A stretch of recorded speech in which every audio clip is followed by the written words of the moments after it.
Introducing the legendary Drone and Young. We talk sports, we talk news, inform you who win or lose. It's two dogs, Drone and Yo. We're about to start the show. Talk sports then. Two dogs, sports talk show. Two dogs, sports talk show. Two dogs, sports talk show. Two dogs, sports talk show.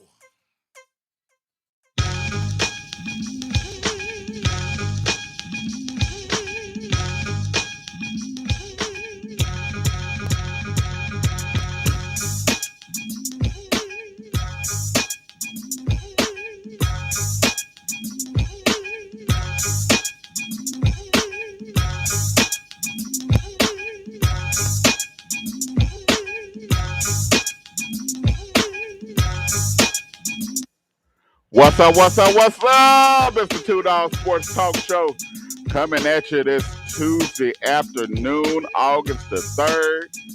It's not as hot today as it has been in T-Town, but y'all know what? They say it's going to get hot later on this week. You on the air with Drone and Yo. Yo is not here today. I got the show all to myself. But hey, y'all know the dog pound. We don't stop here at Two Dog Sports Talk Show. Welcome to the dog house. We got a big show for you today. We got Mr. Melvin Gilliam coming on right around this 6:15 hour. He's gonna be he has a lot to get off his chest, and we're gonna have it right here on the Two Dog Sports Talk Show. And then later on at the top of the hour of 7 o'clock, I got some special guests coming in that's finna make hey, you want to tune in for my special guests. They are comedy. And so we're gonna have a good time when they come in at the top of the hour. But before we get started, I want to give congratulations to Simone Biles. You know, everybody jumping down her throat for not competing. I don't understand what's going on with the twisties or whatever. I'm not saying I do, but if it's an issue from listening to other gymnastics individuals that did gymnastics and know gymnastics, they saying it's something that is not safe, especially when you're doing all these tumbling and flipping, and as high as she get up in the air, one false move and she's a goner. And people might say, well, why come she did the balance beam last night? Well, the balance beam, she's not doing a lot of twisting and a lot of jumping in the air. It's more leveled off. And then if you notice, she switched up her routine that she normally do. So that should tell you something, because if she probably hadn't switched up her routine, she probably would have got gold. But because she switched up her routine, she only got bronze, and I congratulate her on that bronze medal. And people want to say, well, you see, basketball players, they push through, and football players, isn't it? But they not flipping and twisting up in the air, and you got to be able to come down and land on your feet. They not doing all that. So it's totally different. You cannot compare the two. But why is it that when someone say they have a mental issue, they have a problem, something's going on, something is not right, we expect them to just go out there and put their life on the line, where one false move, especially gymnasts, one false move, they can hurt themselves very badly, paralyze themselves, anything. So I want to just congratulate Simone Biles for what she did last night, by even coming and participating in the balance beam and getting bronze. Congratulations, Miss Simone Biles. So, how was everybody's weekend? My weekend was cool. I didn't have a bad weekend. I sat on Saturday. We coming back together, training camp. All 32 teams was in training camp, and I sat in front of a TV and ate my Garrett popcorn, the caramel with almonds with the cheddar. You got to mix the two. You can't have it without the other.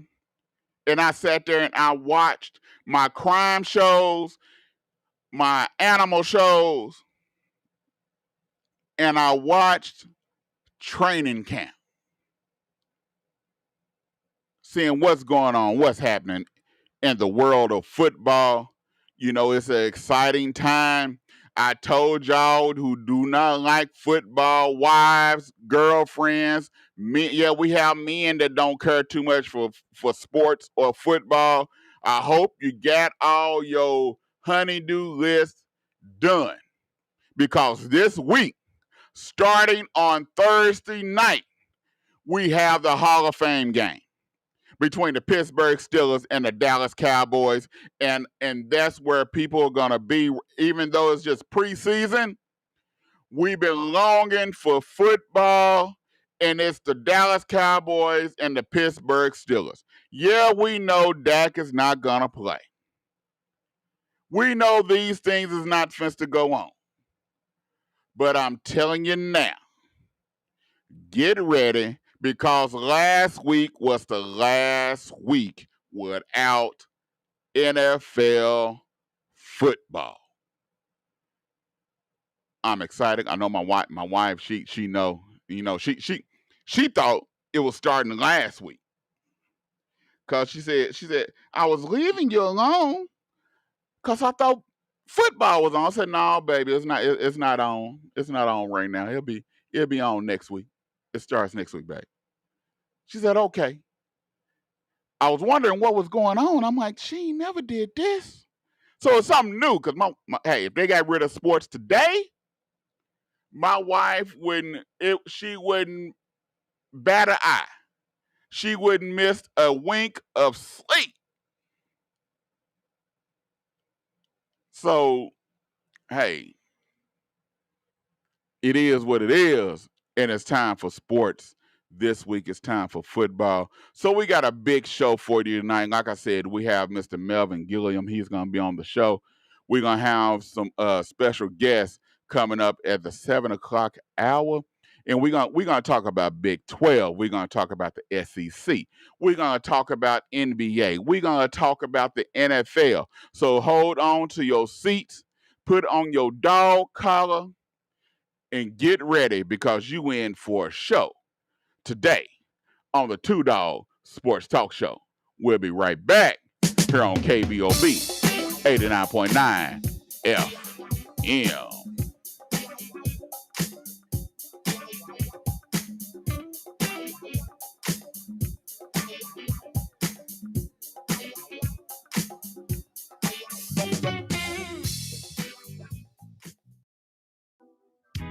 Advertise in the Tulsa Black-Owned Business Guide.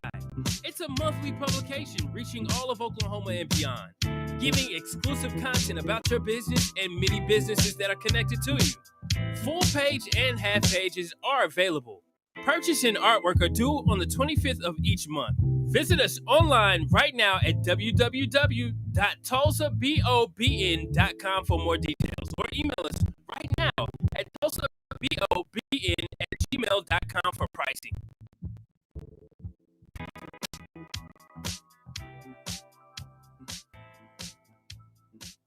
The Food on the Move Mobile Food Initiative is a collaboration to mobilize good quality food into hard-to-reach economically challenged areas. Meet us every Tuesday from 5 to 7 p.m. on Greenwood in the OSU Tulsa parking lot. For more details, give us a call at 918-928-6653 or go to our website at www.foodonthemoveok.com.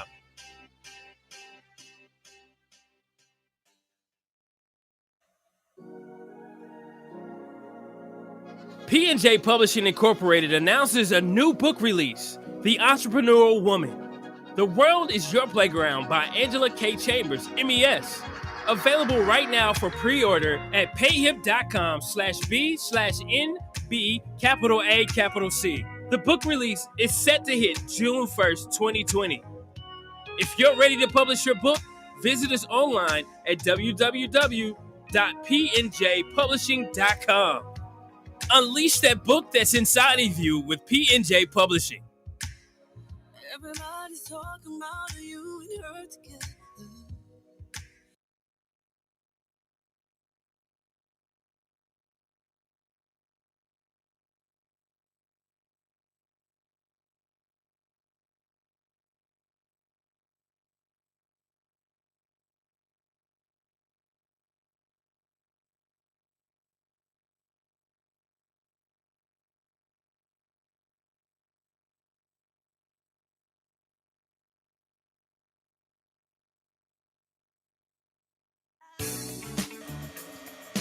Sickle cell disease is the #1 genetic blood disorder in the world that can cause many health complications throughout an individual's life.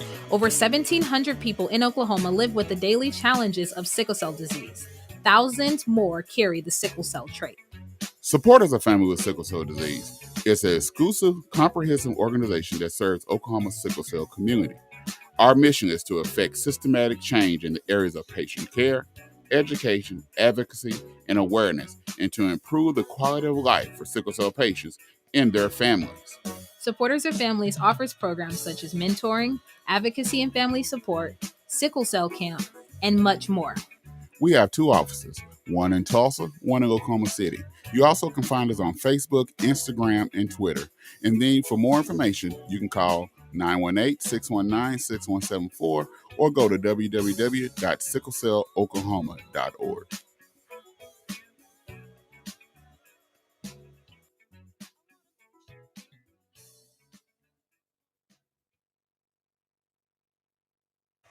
Hey everybody, this is Bobby Eaton of Eaton Media Services, located at 1533 North Norfolk, home of KBOB 89.9 FM. Also, we're taking donations for the community radio station. You can donate by going to Cash App Eaton Media Services, or you can call and contact us at 832-443-9499. Again, that number is 832-443-9499. Looking forward to hearing from you from our community radio station. And our motto is, we tell our stories our way.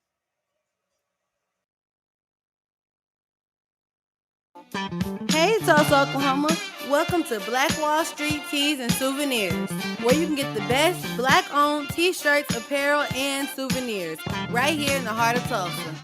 For more information, please call 918-523-0608 or shop online with us at bwstshirts.com. And we hope to see you soon.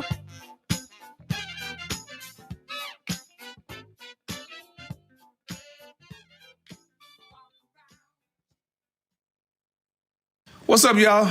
This is Charlie Wilson, and you listen to KBOB 89.9 FM, Bobby Eaton Show.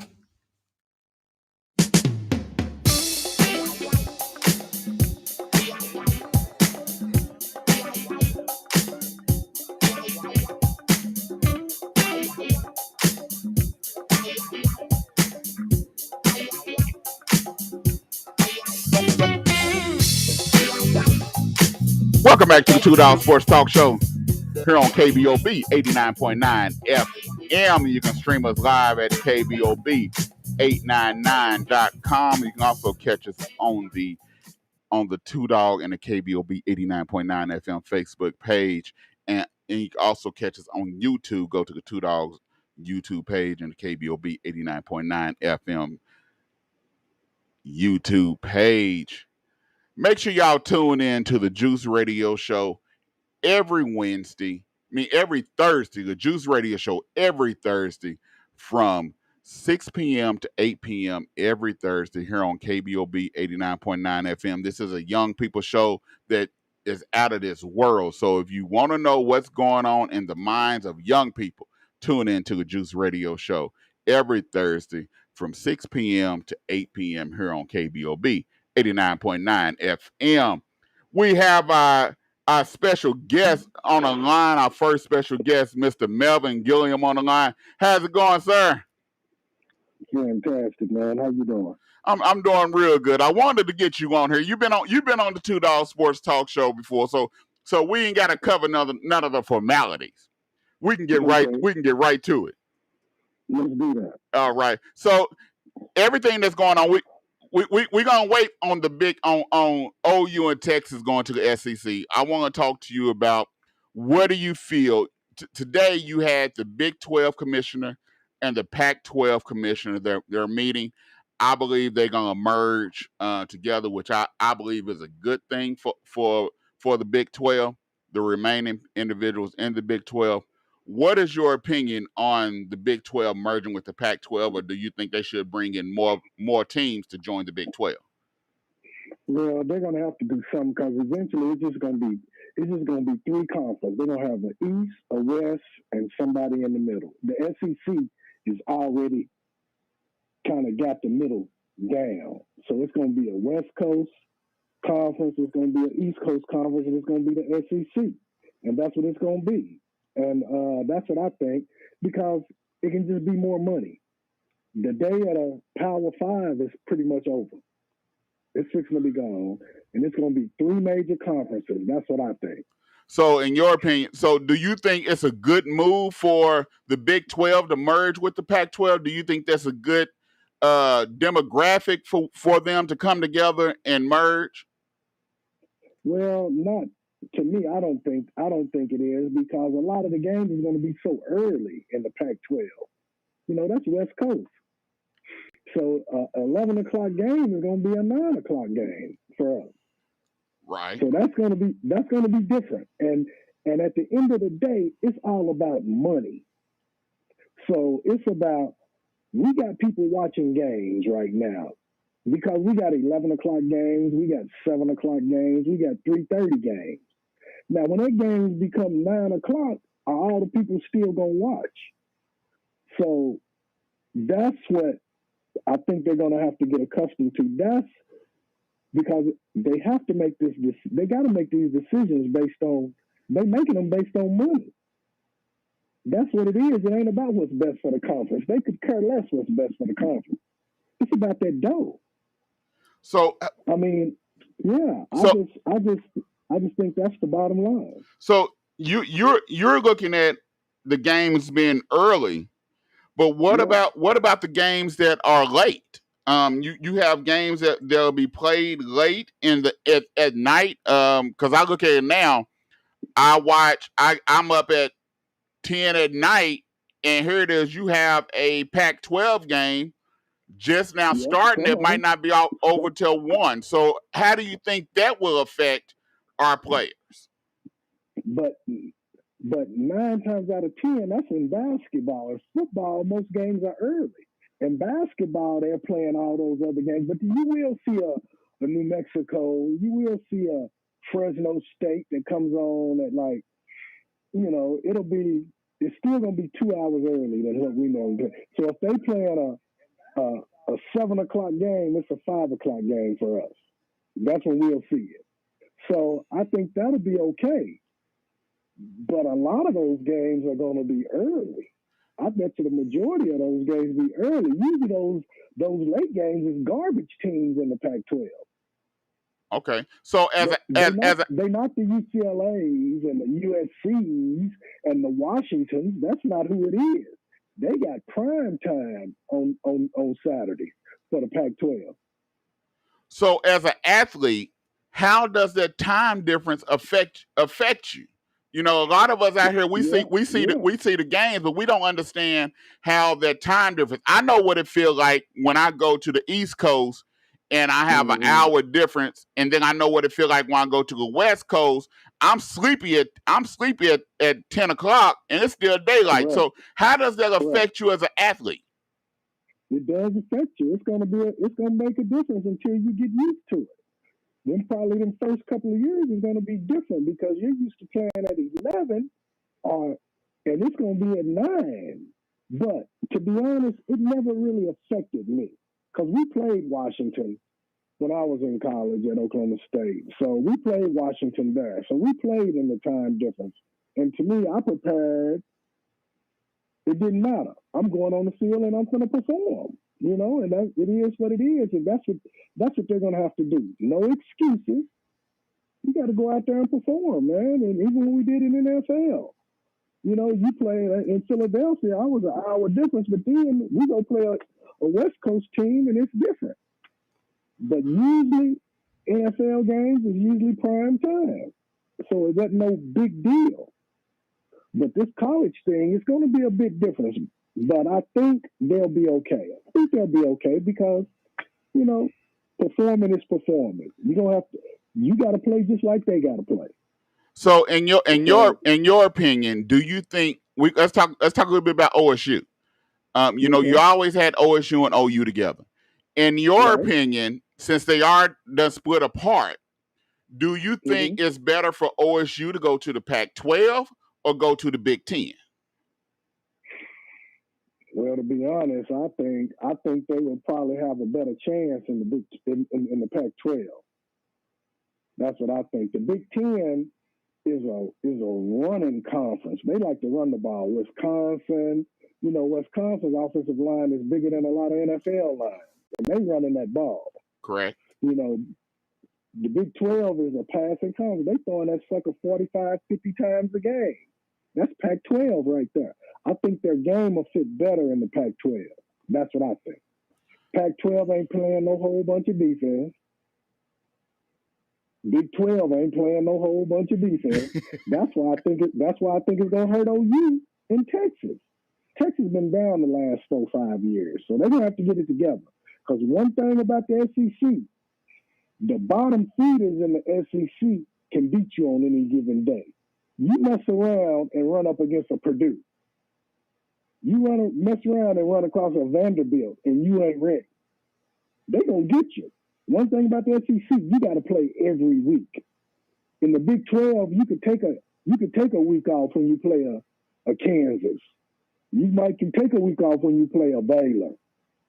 SEC, you can't take no week off. And that's why it's going to be different. What I didn't understand is this. I know the decision is about money. So, OU already making $100 million a year. Probably $100 million plus. Texas is making more than that because they got their own TV channel. Right. So I'm saying now OU is they winning Big 12 conferences, and they getting a chance to play in the playoffs in the BCS.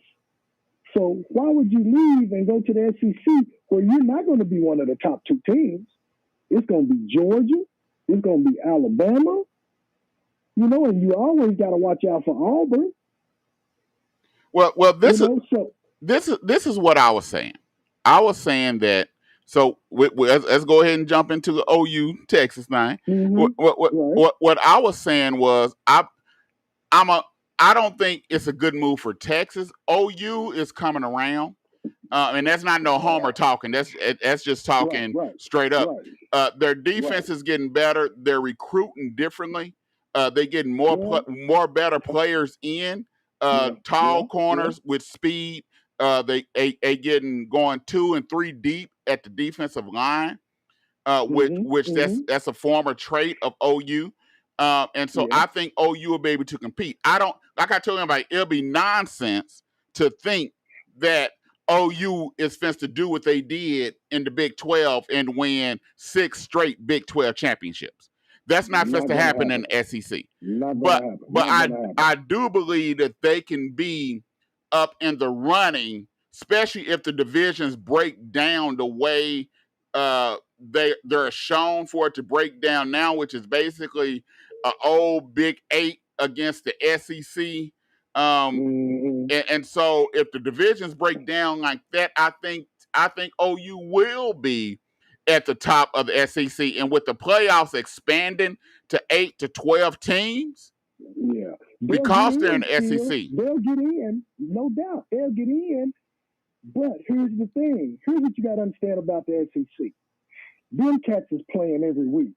Prevention is the key.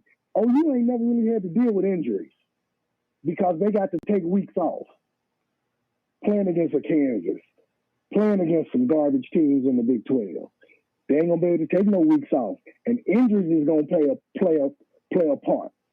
So now, they very well. I think it's gonna be Georgia and Alabama, like it is, and then it's gonna be some tier teams. It's gonna be an OU. It's gonna be an Auburn. You can't never slip on Mississippi. It's a Ole Miss. They gonna be there. So I'm saying the key is this: when you say they got to come around, and you got to understand, kids want to play in the SEC because that's where all the pros is coming from. So OU will get some more recruits. They will get some better recruits because they can say you wanted to play in the SEC, you wanted to play where all the pros is coming from. Here we are. Come to OU. So now maybe they can go to Alabama and get some of them big 320-pound linemen that run 4.8. Right. You know what I mean? Right. So, Right. So I think it will help their recruiting to a point. I think it will. They'll probably get some looks at some players that they didn't normally get a look at because they are in the SEC. So the way that divisions break down in the West. This is not set in stone, but with someone talking, you have in the West, you have OU, Mississippi State, Texas A&M, Texas, Ole Miss, LSU, Arkansas, and Missouri. And so the division that they're in, like that. I think they'll be battling. It'll be battling between OU and LSU to win the West. You're gonna put Georgia and Alabama in the same conference. That's what they have. You have Alabama, Georgia, Vanderbilt, South Carolina. I can't see it. Let me tell you why. Okay. Because Georgia and Alabama is the two best teams in the SEC. Why would you put them to beat each other up? I can't see that. So you saying money wise, they're not looking at totally like in proximity and demographics. They're looking at money. So money wise, they won't put them together because they want to see them meet at the end. Correct. It's more money. Yeah. Georgia has earned to be in a different conference than Alabama. They've earned that. They didn't beat Alabama a couple of times. So I think they earn the right to be in different conferences. If they do that, that's like giving the golden veil to OU. We trying to put y'all to make y'all be up there, and y'all ain't earned shit in SEC. Y'all ain't earned nothing yet. So okay. I can't really see that. So who would you take out? Who would you take out the West to put Georgia in there to move over to the Alabama side? I would try to put an easier game for the SEC because every game is such a tough one. I would have to move one of the bottom feeders over. So you saying you might move Missouri or Arkansas trying to come up, but you're looking at a Missouri probably a move to switch with Georgia. Missouri, A&M is good. I got to leave A&M there, A&M over there because I want Georgia, OU, A&M to compete. And then on the other side, I'm going to have Alabama. You got LSU over there. LSU been up and down, but, LSU normally competes. So you got LSU over there. You got OU over there. You have Georgia over there. Is Auburn over there or Auburn on the other Auburn's side? over there with Alabama. See what I'm saying? So you got Auburn over there. You got Alabama over there. I would have to move try to put an easier team over there. Okay. So, but I would put OU and Georgia together because you got LSU over there too. And then I'm gonna have A&M, I'm gonna have Alabama, and I'm gonna have what's the other school that's a good school on the other side? You got Florida over there. Florida, that's right, Florida. Now I got 3 solids and I got 3 solids. Now let's let them bang. Okay. That's the way I would go. That's where I would go. Now, and that's more money. Now the question I have, let's go a little bit to OSU and OU. How do we go? Because I said last week, I said that if we're not going to be able to keep the Bedlam game, correct, I think it hurts. It hurts this area. Because I see what it does. OSU. It hurts OSU. Yeah, hurts OSU. But I'm saying I'm just talking about in the Oklahoma area period, not necessarily the school, but just the area. I look at when we lost the rivalry of Booker T against McLean or Booker T against the Centrals or McLean against the Centrals, things like that. When we lost that rivalry over here in those games, it hurt the community. And so how do we go about keeping that game? Because you thinking socially. They ain't thinking socially. They thinking monetary. That's what they thinking. They don't care. They don't care about that stuff, man. They care about that green thing, them greenbacks. So they know. So I don't think they care. So do you, in your opinion, do you think the Bedlam series is going to be over with? Or do you think they're going to try to figure out some kind of way to make it? How can they keep it? How can they keep it? And OU is playing a game in a conference that got 16 teams in it. Every game is a conference game. So how can they play it still? Well, normally they have one good school at the beginning and one pushover. What about making that OSU game every year one of those good schools every year with OSU, and then you had a one pushover? Yeah, they try to have two. They try to, and they push over, so they have two non-conference games. They have 2 to 3 non-conference games. Yes, but the conference is fixing to be pushed up now. They're gonna have more teams in the conference, so they might only have one now. I think they're adding teams. Aren't they adding teams? They're adding teams in the SEC now.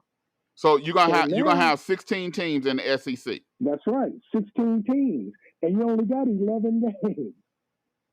12 counting the bowl game. So now, how can I have a non-conference game? So what part of, because earlier you said this is going to hurt OSU. Explain what you mean by that. It's going to hurt because OU gave the Big 12 the credibility to be a power conference. OU did that. Because they in the top 5 dang near every year. Every year OU could lose and still get a look at playing in the playoffs. They could get a loss because they would still win the Big 12. So now with OSU is technically not a top tier team. They right below the top tier.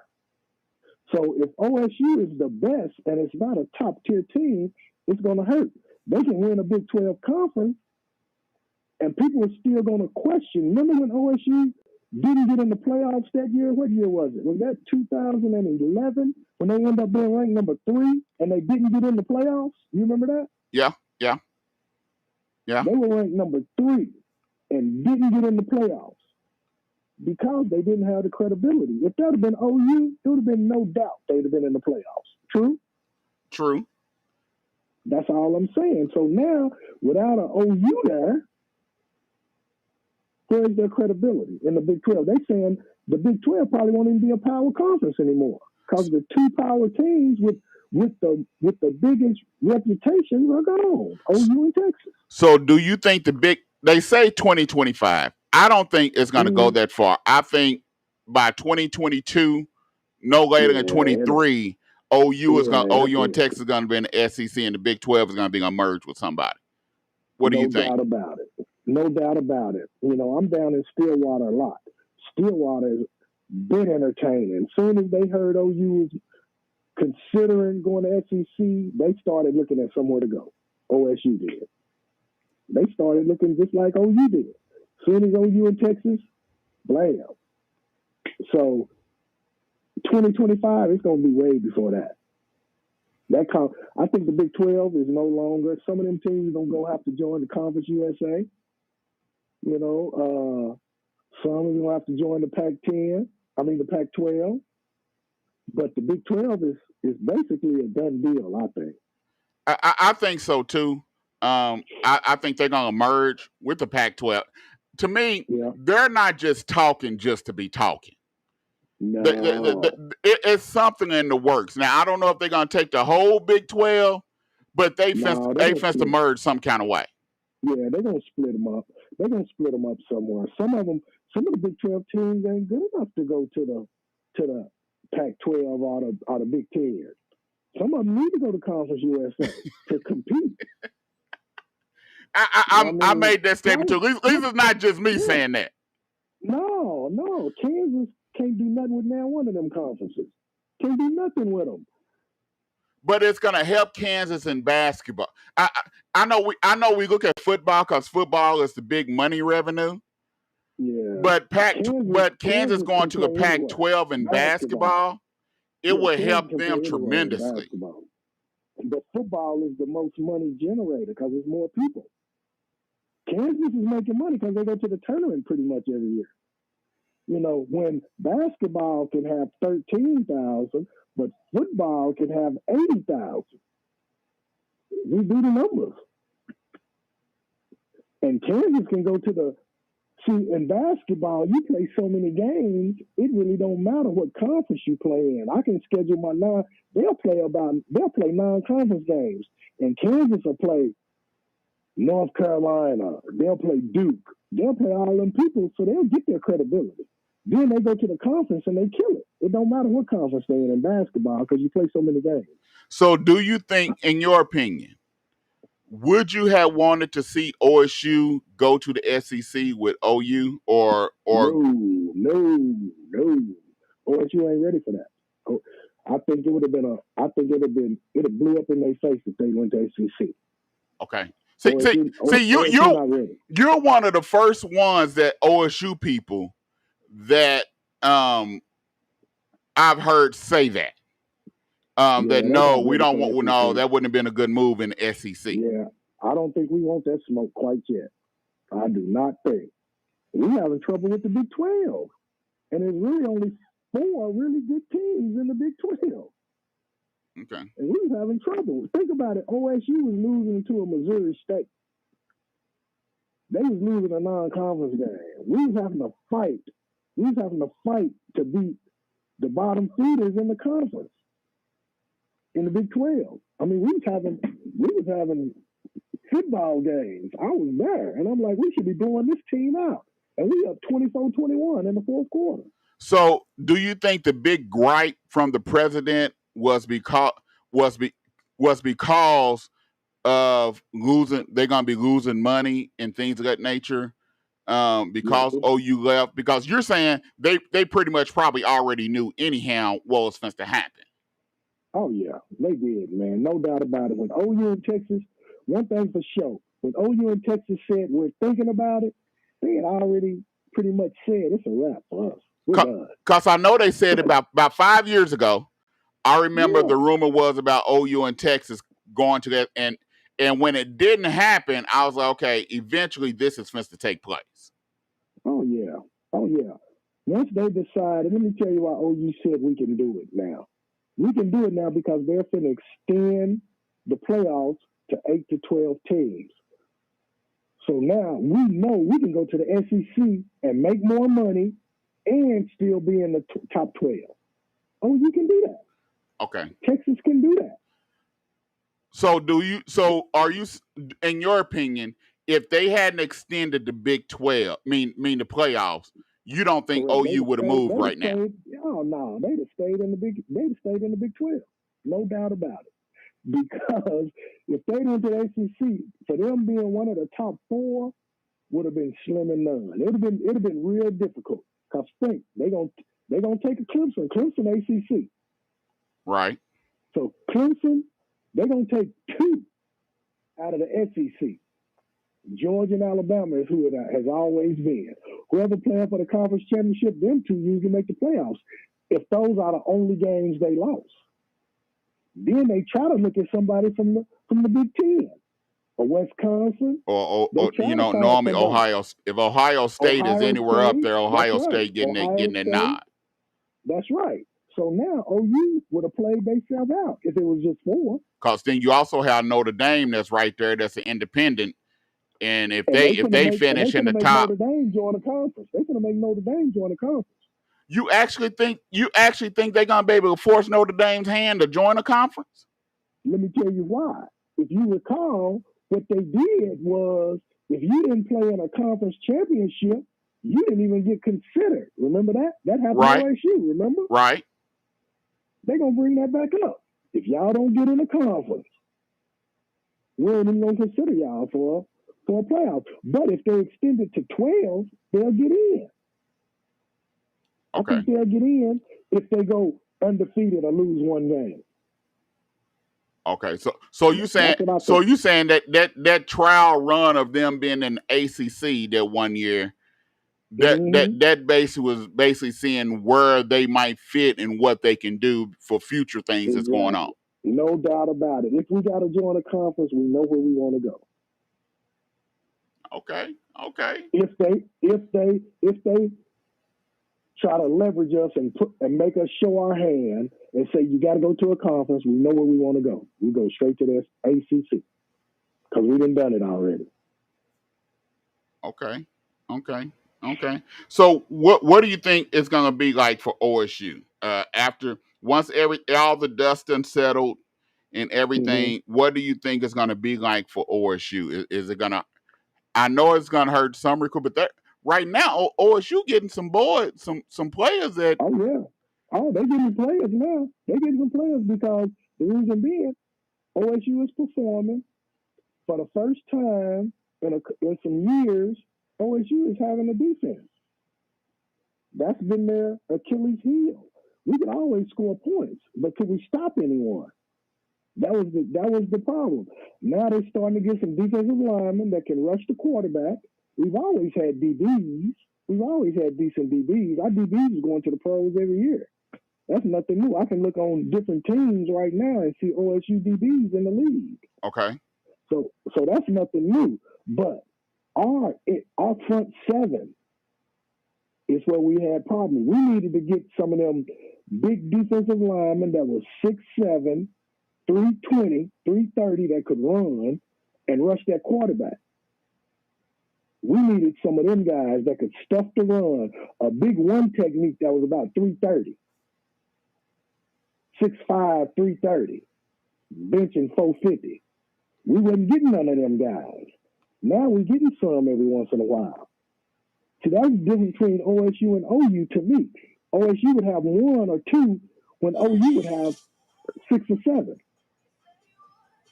That's the difference between Alabama and Georgia and everybody else. Everybody else have 4 or 5. Hell, Alabama and Georgia have 10 or 12 of them. That was the difference. When they had to stop somebody, guess what? They stopped them.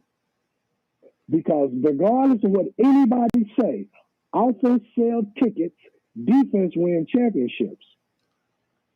So what do you think it's gonna be like in the Big 12 this year? Because since all this done went down, what do you think it's gonna be like? It's gonna be a track meet. Whoever scored the most points.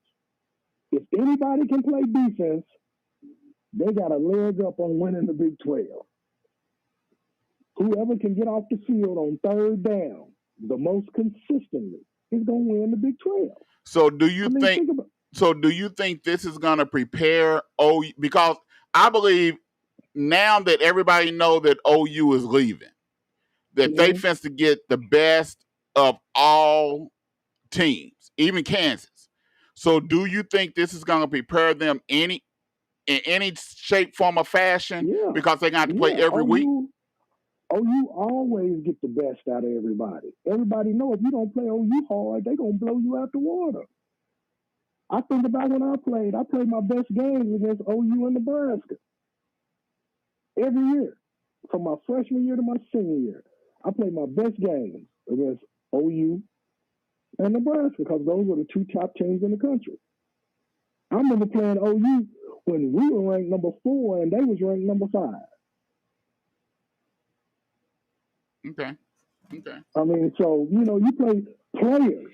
Great players play great games against great teams.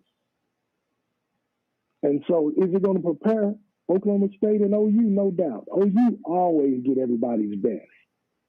Always do. That ain't nothing new.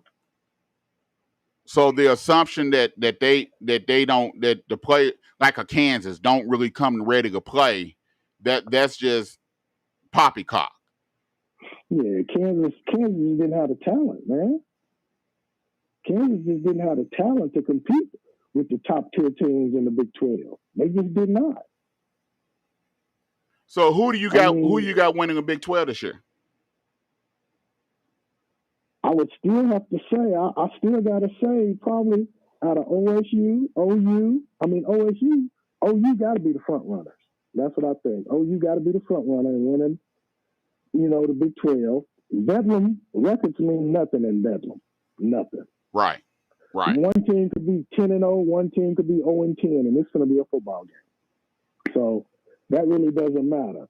I don't know what Texas is going to actually look like this year, but they will be competitive.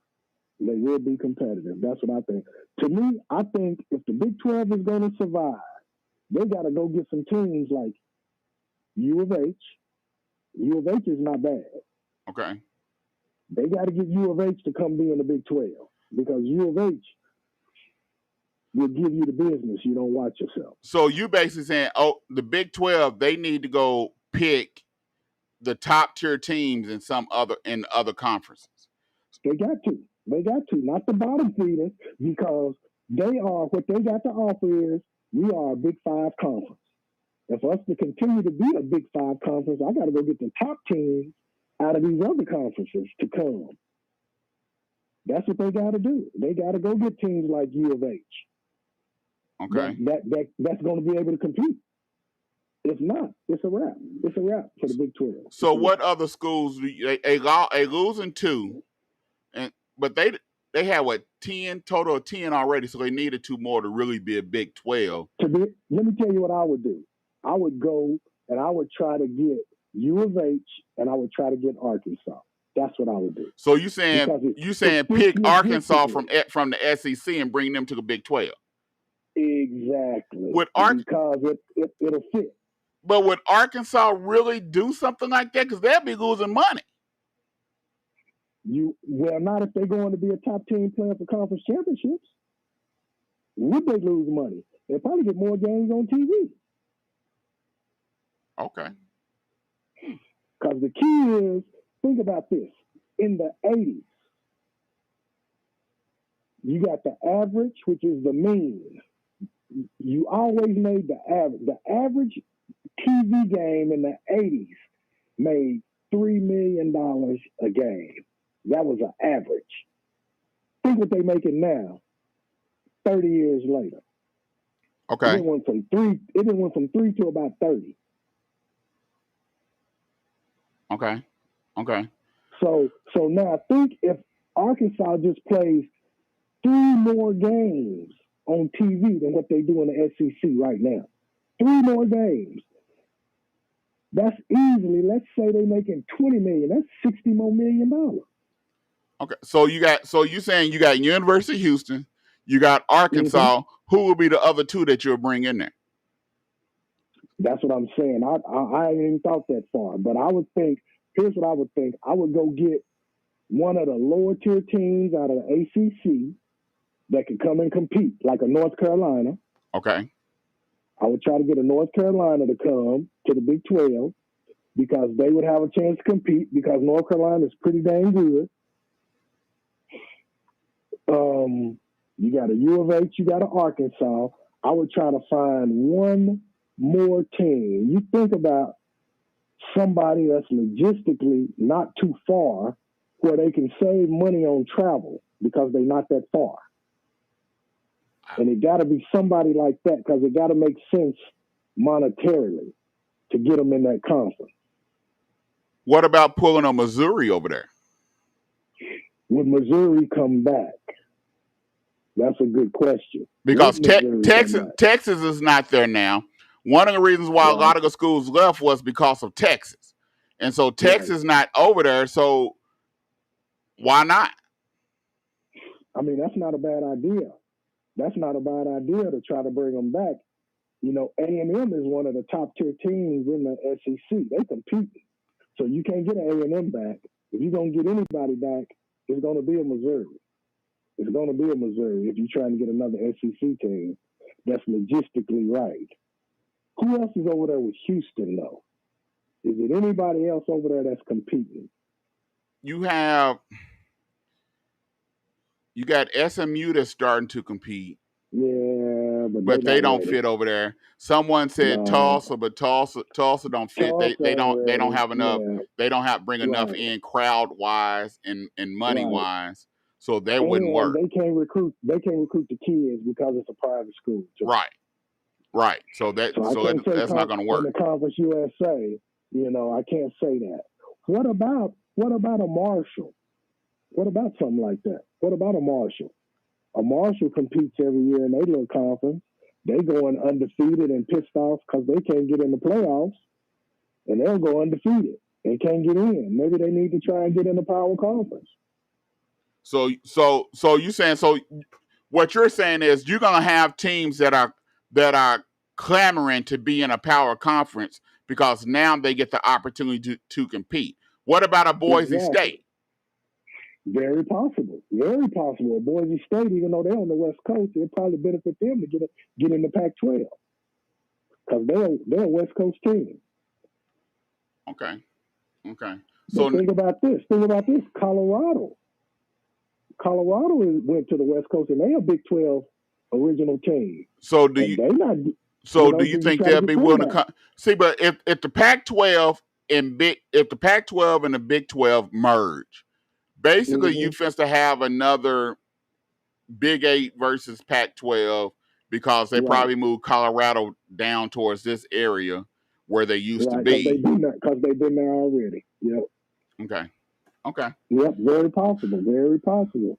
I'm just trying to make it fit logistically because if I want to try to still save as much money as possible with my travel. And I can maximize my money on TV. And I want to make sure I can get as many teams in my conference in bowl games because in bowl games the money is split through the conference. Okay. So if I got 12 teams and 8 of my teams go to bowl games, I'm getting money 8 different ways. So at the end of the day, I gotta kind of consider that. I want to bring a team that's gonna come in and compete and get in a bowl game. Okay. So before we get you off here, tell me your pick. NFL preseason start this week with the Hall of Fame game. So the NFL season starting basically 3-4 weeks. So what are your predictions? What do you think? Who's going to take it? Who's going to win? What do you think? Man, the front runners gotta be Tampa Bay. They got all their starters back, 22 of them. And how can you count out a Brady? I think my man in Green Bay, Rodgers, this is a wrap for him. This is it. Right. He's going to be gone after this year, and I think he's going to be playing just to be playing. I don't think he knows he ain't gonna stay. So I gotta say the front runner is Tampa Bay. Okay, so they're the front runner in the East. Who do you got in the AFC? Right. Man, you gotta say Kansas City. I mean, I don't see. It's hard to bet against Mahomes, man, in the AFC. I mean, you still got. You got to consider Seattle. Seattle is they NFC though, right? NFC West. Yeah, they NFC. They NFC West. NFC West. Right. Which I believe the West is going to beat up on each other. They're going to beat up on each other so bad it's going to be pitiful. Yeah. I gotta agree with that. So the AFC now, where is Baltimore? Baltimore's in the AFC. That's another division that I believe is going to beat up on each other with Cleveland, Baltimore, Pittsburgh, and Cincinnati. Right. I like Cleveland. The reason why I like Cleveland is because of their defense. They have a two-headed monster on the outside, which is their pass rush. And if OBJ come in and fit in and they do run the ball first, they're going to be hard to beat. Yeah, Cleveland is going to be nice. But like you said, can they stay healthy? In the NFL, that's the key. Right. That's the key. Can my players stay healthy? And Cleveland, Pittsburgh, Pittsburgh didn't already name my OSU guy quarterback for the Hall of Fame game. Right. They didn't already named him the starter at quarterback. So it's gonna be interesting, man. It's gonna be interesting. But I probably gotta pick Cleveland out of there. If they can stay healthy, you gotta say Cleveland. I mean, that's what I think. I think Cleveland, you gotta say Cleveland is over there. You gotta say Kansas City is over there. But on the other side, Seattle, Tampa Bay, Okay. As long as Green Bay has Aaron Rodgers, they got a shot. Oh, no doubt. But I think Aaron Rodgers is going to be going through the motions this year. He's going to make sure he don't get injured. I don't think he's going to have another Hall of Fame year. That's what I mean, not Hall of Fame, but an MVP year. He's going to do what he needs to do to get by to get on to this next big contract. That's what I think. Okay. All right, y'all. I think, yeah. Okay. Okay, y'all heard it. Y'all heard it here from Mr. Melvin Gilliam that y'all Green Bay fans, Rodgers just gonna be going through the motions. And then they not gonna like that one. That's right. Prevention is the key, brother. He's looking at that next big contract because he on his downside. He's trying to hit a big hit before he out of that. Okay. Can't do it injured.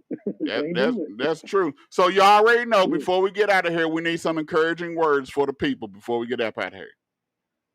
Encouraging words. Hey, guys, here's what I say. This COVID thing is real, y'all. Quit acting like just because we got vaccinated, you can't get this stuff. The vaccination does not mean you can't catch it. What it means, it lessens your chances to get extremely sick from it. So you still got to social distance. You still got to mask up. And you still got to be careful. So I urge everybody, don't get laxed on this thing. This is real stuff. And this thing is mutating just like the regular flu. So be careful out there. And let's take this thing serious. And that's the way we beat it. Everybody get vaccinated, but everybody take this thing serious. Mask up. All right, man. I want to thank you for coming on, giving us that insight, that OSU insight. I want to thank you for your honesty, because sometimes you might not get people on here being honest. They want to be homers. But I appreciate it, man. I appreciate that. No problem at all, brother. Hey, you have a good one now. All right, you too. All right. You have a good day. All right, bye. All right. That was Mr. Melvin Gilliam on the $2 Sports Talk Show. He came in, he laid it down. He laid it down. He was honest with it. He was truthful with it. He made the statement that needed to be made. Hey, y'all take it the way you want to take it. But it is what it is. So, but we're going to be right back here on the $2 Sports Talk Show on KBOB 89.9 FM. If your credit starts with a 3, 4, 5, or 6, this is for you. Did you know that it's costing you to have bad credit? You can't get qualified for that house or apartment and you're paying high interest rates, along with paying high car insurance, and it may be costing you that job that you really want. What are you waiting on? Take more of a holistic approach. Pick up the phone and call the Credit Shiro at 832-642-1554 or text CAMP to 76626. With 13 amazing services, we restore and repair generations to come. Once again, call the Credit Shiro at 832-642-1554 or text CAMP to 76626. If you know better, you do better. Only the Credit Shiro can help you to save the day.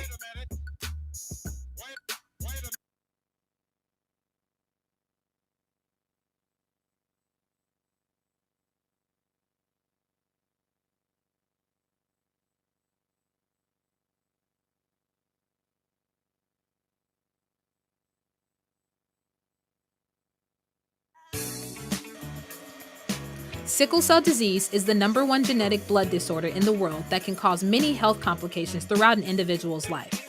Over 1,700 people in Oklahoma live with the daily challenges of sickle cell disease. Thousands more carry the sickle cell trait. Supporters of Family with Sickle Cell Disease is an exclusive, comprehensive organization that serves Oklahoma's sickle cell community. Our mission is to effect systematic change in the areas of patient care, education, advocacy, and awareness, and to improve the quality of life for sickle cell patients and their families. Supporters of Families offers programs such as mentoring, advocacy and family support, sickle cell camp, and much more. We have 2 offices, one in Tulsa, one in Oklahoma City. You also can find us on Facebook, Instagram, and Twitter. And then for more information, you can call 918-619-6174 or go to www.sicklecelloklahoma.org. The Food on the Move Mobile Food Initiative is a collaboration to mobilize good quality food into hard-to-reach economically challenged areas. Meet us every Tuesday from 5 to 7 p.m. on Greenwood in the OSU Tulsa parking lot.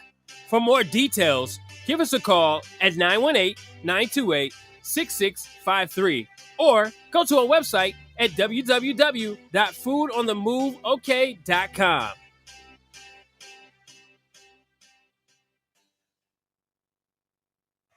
Hey, everybody, this is Bobby Eaton of Eaton Media Services, located at 1533 North Norfolk, home of KBOB 89.9 FM. Also, we're taking donations for the community radio station. You can donate by going to Cash App Eaton Media Services, or you can call and contact us at 832-443-9499. Again, that number is 832-443-9499. Looking forward to hearing from you from our community radio station. And our motto is, we tell our stories our way. Hey, Tulsa, Oklahoma. Welcome to Black Wall Street Tees and Souvenirs, where you can get the best Black-owned t-shirts, apparel, and souvenirs right here in the heart of Tulsa. For more information, please call 918-523-0608 or shop online with us at bwstshirts.com. And we hope to see you soon.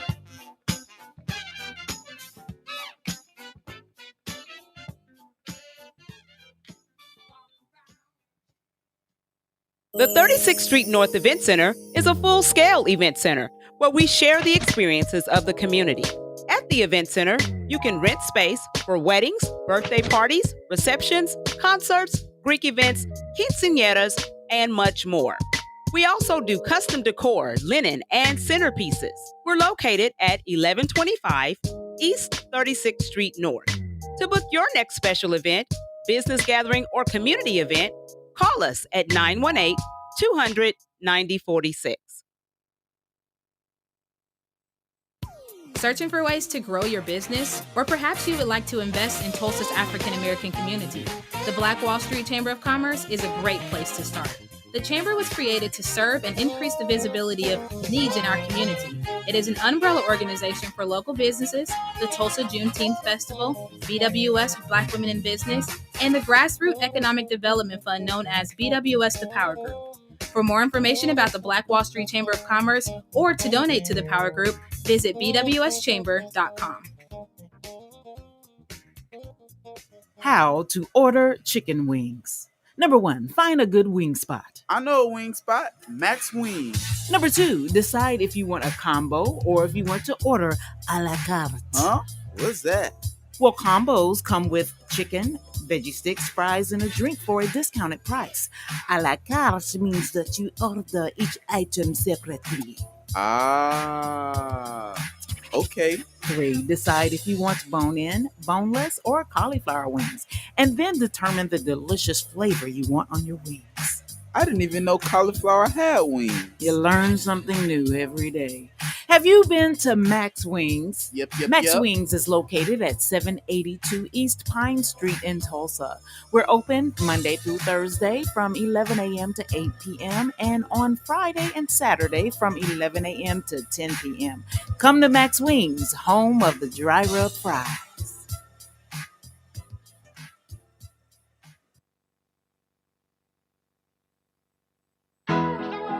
Did you know that sickle cell disease affects people from all races and ethnicities? Sickle cell disease can look like you, and sickle cell disease can look like me. You could carry the sickle cell trait and never even know it. The state of Oklahoma and the supporters of Families with Sickle Cell Disease Incorporated are invested in educating Oklahomans about sickle cell disease and other inherited blood disorders and traits. For more information, visit us at www.oksickleinfo.org.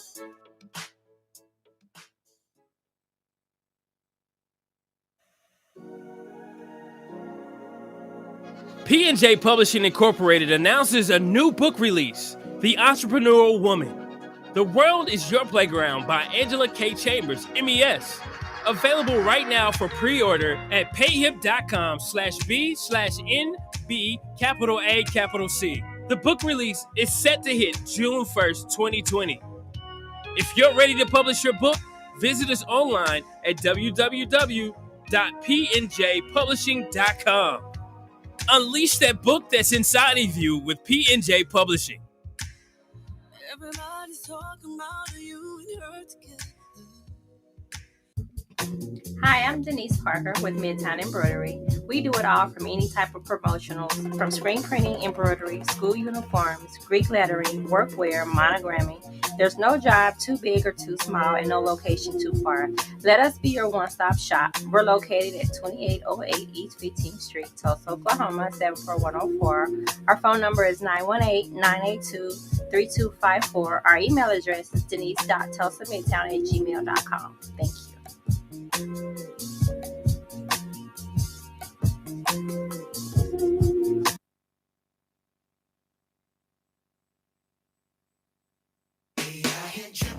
Yo, what's up, everybody? It's your boy, Pastor Tim. And Nicole.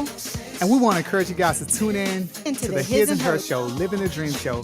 We talk about so many issues from real estate, community events and activities, and so much more. That's right. We talk about business, helping you succeed, the hustle, and tips to help you and your family and home. Tune into the His and Her Living the Dream Show every Sunday night. Right here on 89.9 KBOB. Check us out on Facebook at His and Her Living the Dream Show.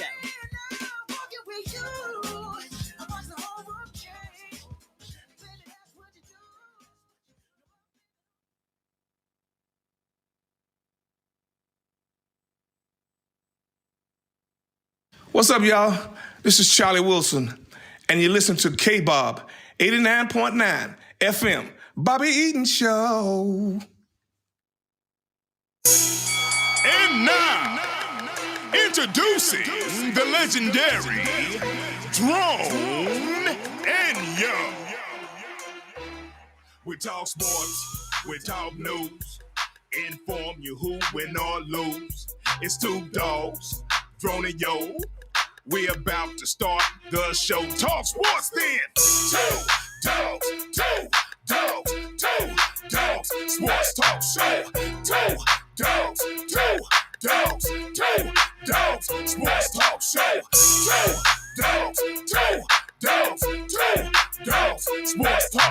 Two dogs, sports talk show.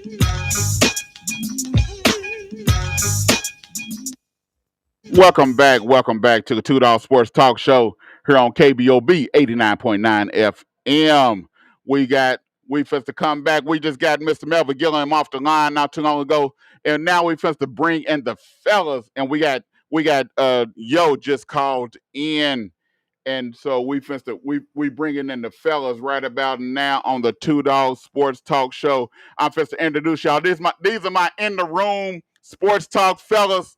And I'm first to introduce. I'm gonna introduce first. We got the co-host of the In the Room Sports Talk, Mr. Phil Townsend. What's going on, Phil? Hey, what's happening? Thanks for having me.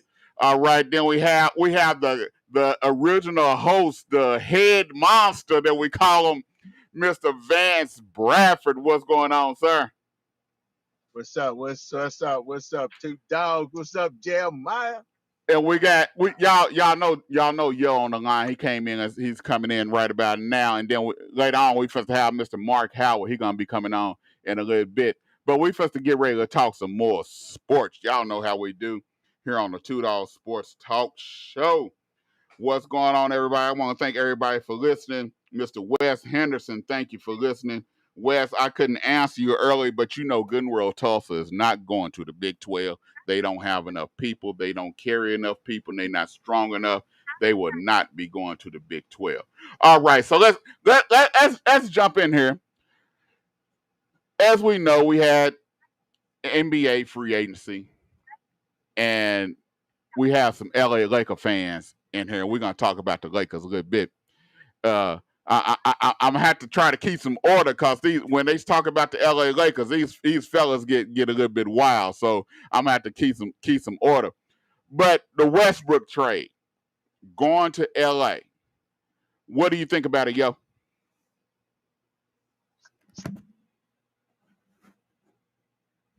Yo, you on the line?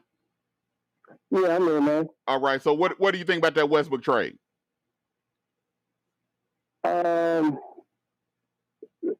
Lakers are retooling and reloading. Hold on. Let me preference this. Yo is a Laker hater. If he see purple and yellow, he about to lose his mind. He'll crash his car if he see purple and yellow. That's how much he hate the Lakers. So, well, I can understand that. so yo, what do you think about the Westbrook trade? And be real, be honest with it. To me, I just want to see how it's going to work out. It actually gives them a person who can actually get their own bucket, who's going to create tempo. It's not going to be such a slow down, put the ball in LeBron, let LeBron may have to make a play.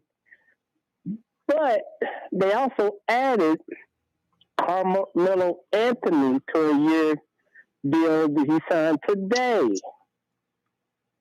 And Andre Drummond signed with those 76ers. Hold on, we're not talking about the 76ers.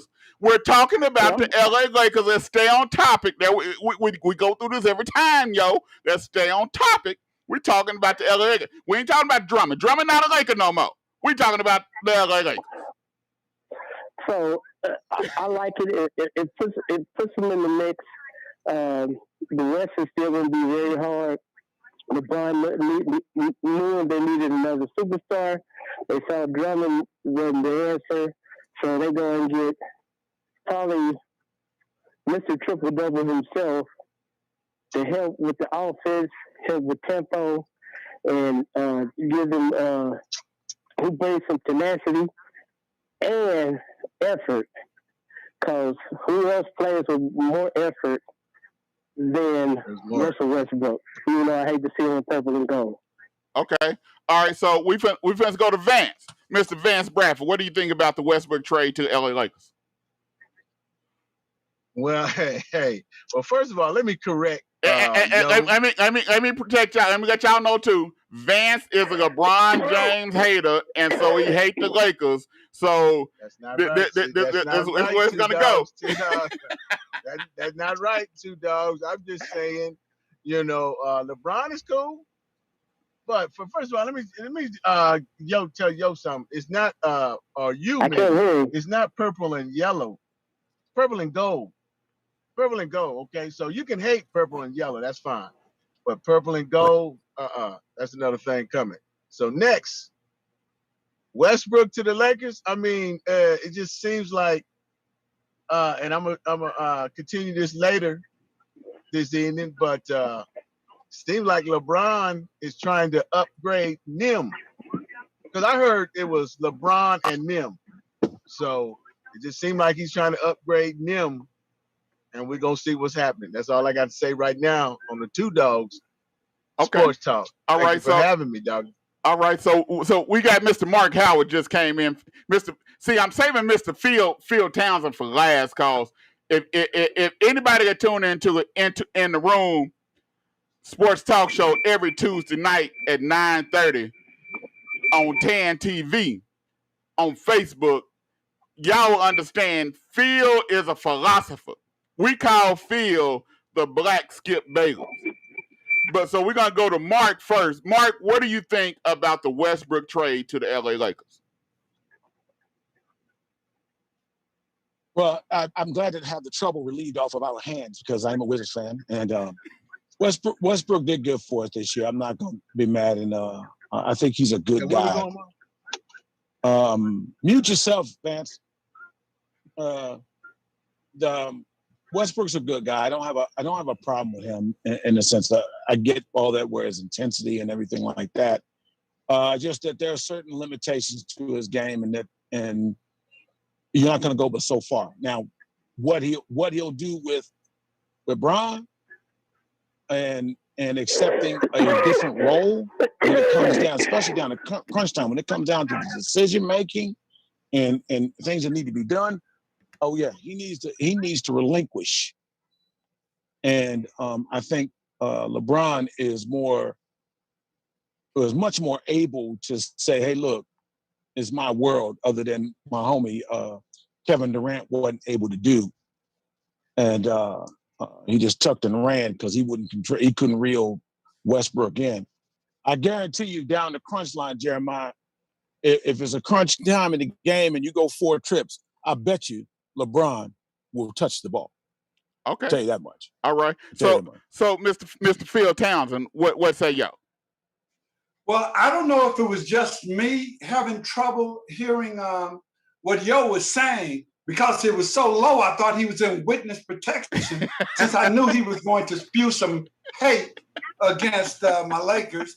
But anyway, Vance, you knew Vance was going to come in with some gibberish, but that's all right.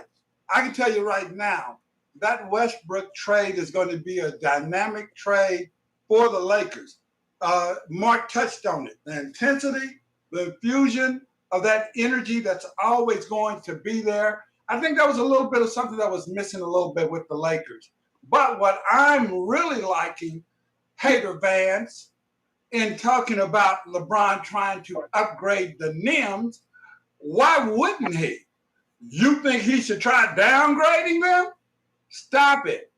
So, yeah, that Westbrook trade is actually going to be good, because I like the fact that the Lakers are getting some scorers in there and some guys that are going to be able to play defense. So I'm not buying this nonsense about they should have kept Caruso, because there went their defense. So I'll pass on that.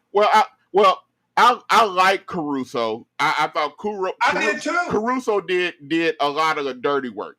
But the pickups for the Lakers, this is what I say about the Lakers.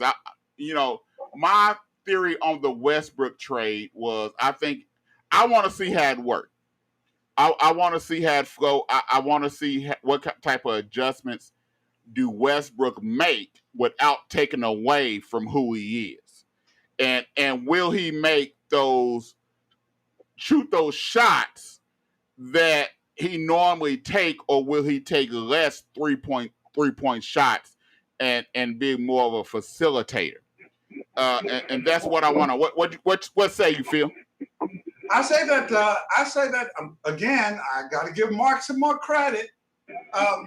Westbrook's decision making, because he's going to have a couple of people in his ear. Look, Anthony Davis tells LeBron stuff.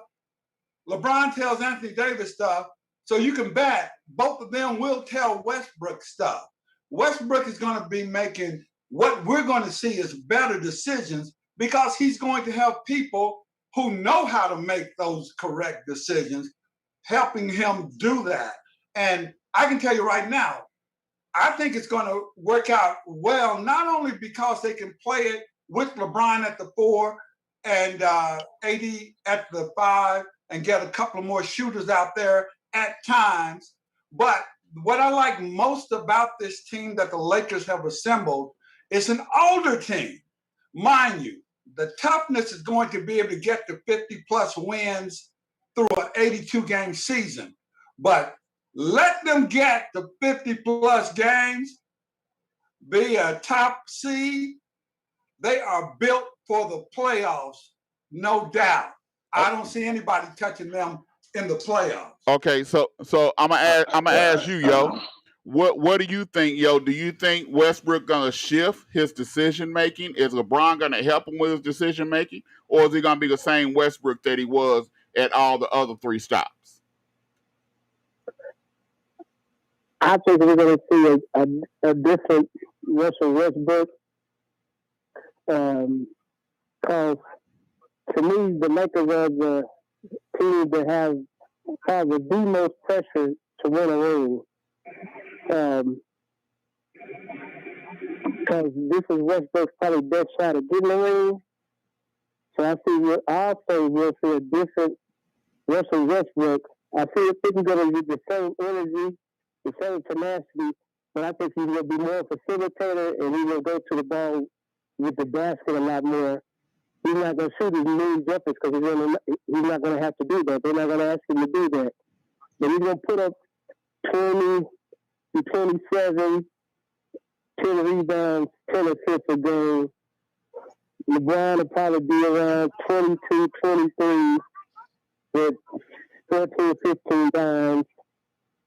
And so they're going to have a very balanced, and then AD is going to have more. I think AD going to have to need to put up 30, but Crooked Bro, when he actually stay healthy the whole season is what I really want to see. Okay. Out of the old purple and gold. But I think we'll see a different Westbrook, but I think a more composed, and I think LeBron's going to help Westbrook transfer his game and make him a more complete player. So same question with you, Mark. Do you think we're gonna see a different Westbrook? Is LeBron them gonna be able to reel him in where he's not making them bad decisions at the end of the game, or do you think he's going to be the same Westbrook? I guess, how can I say this? He's going to LA to play with LeBron. If he wants a chance to succeed, he's definitely going to have to be a different Westbrook. He's not going to I doubt if he averages a triple-double. He's not going to need that. Okay? If that's what he wants to do, it's not going to work. All right? You got two very good rebounders on that team in Anthony Davis and LeBron James. Now, he could take some of that load off. Yes, no doubt about that. Assist-wise, do we need him to average double-digit assists? If he's on my team with Bron, AD, do we need that? No, we don't need that. So for him being with Bron and them, he's going to have to use his electricity, athletically penetrating, dishing from there. That's really where he assists from. He's not moving the offense. He doesn't move that. That's when he gets 12 assists, he passed the ball 14 times. Okay. And defensively, he's going to have to buy into that more so defensively. He's athletic enough to play defensive position, defend the position. So there's a part of it where it must change. I mean, LeBron is changing. LeBron is getting older. He can't. It's definitely not going to work if him having to carry the same load that he's had to carry before. But his intellect in the game, he's still very strong and explosive to the basket, and he's actually knocking down threes a lot more than he was previously. So I just hope he don't. It would be silly for him to fall in love with threes and try to start being that type of 3-point shooter. But it's a lot. It's a lot. You're going to have people like Carmelo coming in shooting. Carmelo can't do what he used to, but he'll have to knock down some threes and mid-range shots. Anthony Davis really will have to play the center position. I would be like, come up off that. I don't want to play the center position. Just be the 5, and that's that. Who you scared of? Okay, so same question with you, Vance. Do you think Westbrook is gonna be the same Westbrook, or is LeBron and AD gonna be able to reel him in where at the end of games he's not making those wild decisions? Well, I tell you what, Two Dogs, Jeremiah Watts, I got 2 tips for you. One, could you please get your booster chair so he can get closer to the mic? And number 2, if Westbrook don't get a jump shot, it's a wrap. That's all I got to say. Two Dogs, I got my family here, my mom and dad. We finna go get some chicken. And I'm going to leave it up to the rest of my co-hosts. See, my co-host is loud and clear. My co-host will let you know what's happening. And I love you, Two Dogs, and appreciate you letting me have you on. And we'll see you later on this evening. I'm out. All right. That's all I got for you. That was Mr. Vance Bradford. Make sure y'all tune in tonight. Ethnic flavor here. Make sure y'all tune in tonight because thanks for coming in and giving us nothing to contribute on basketball knowledge. I tell you, Westbrook better get a jump shot. Don't need it. What Westbrook, he has a 10, 15-foot jump shot. He has a mid-range jumper. That's what he need. He does not need a three-pointer. He don't need to have to shoot the three-pointer. They're bringing in shooters for that. They just signed Nunn to a 2-year deal, which is gonna be Westbrook's backup at the point guard for right now, which Nunn can shoot the three. That left-handed shot is real nice when he get warmed up. Now I think he's gonna come with a different intensity. I think him being in Miami with Jimmy Butler, and now for some reason it seemed like Nunn fell out with Spoelstra. I don't know what it was because Nunn was getting run, Nunn was getting gamed, and all of a sudden he wasn't getting no run no more. So I believe he's going to come to the Lakers energized because he's going to be battling trying to get a new contract in 2 years. So I like what the Lakers have done. I say that it's a two-edged sword. The reason why I say it's a two-edged sword because if you look at the age range with the Lakers and who they have, in NBA terms, they're senior citizens. So what they can do when it comes to playoffs, you need that veteran leadership. But the question is, are they going to be healthy and ready to go when it comes after playing 80-some games? They're not going to be able to go and do load management because they're going to have to play. Melo's, he's going to have to play 80-some games. Dwight Howard's going to have to play. Trevor Reeves, they're going to have to play. So when it comes to the end of the season, are they going to have the legs to go through? What say you, Mark? Are they going to have the legs to go through? You muted, Mark. You're muted, Mark. My bad.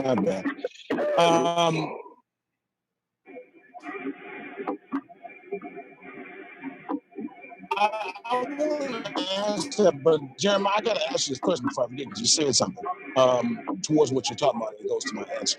Who do you think Nunn is going to play in front of? Well, right now, you think he's going to get more minutes than Taylor? It all depends on where they're going to play Taylor. Are they going to play Taylor at the 2, or are they going to play Taylor? Or are they going to play Taylor at the 1? Where are they going to play Taylor at? And so that's the question that you got to ask yourself. Are they going to play him at the 1 or are they going to play him at the 2? If he's going to play at the 2, then Nunn's going to be at the 1. He's a combo guard. Yeah, he's a combo guard. I mean, I would tell you the person that would probably be the backup point guard within LeBron. He would assume some more point guard position duties as Westbrook would start the game and manage how it goes from there. Then you're looking at for me, I don't see Nunn or Malik Monk getting that many prime minutes. That I don't. Nunn possibly, but I don't see Monk getting that many minutes. Right, like I said, well, we'll see. Like I said, I like the Nunn pickup. I think Nunn is gonna like I said, for some reason he was in the doghouse.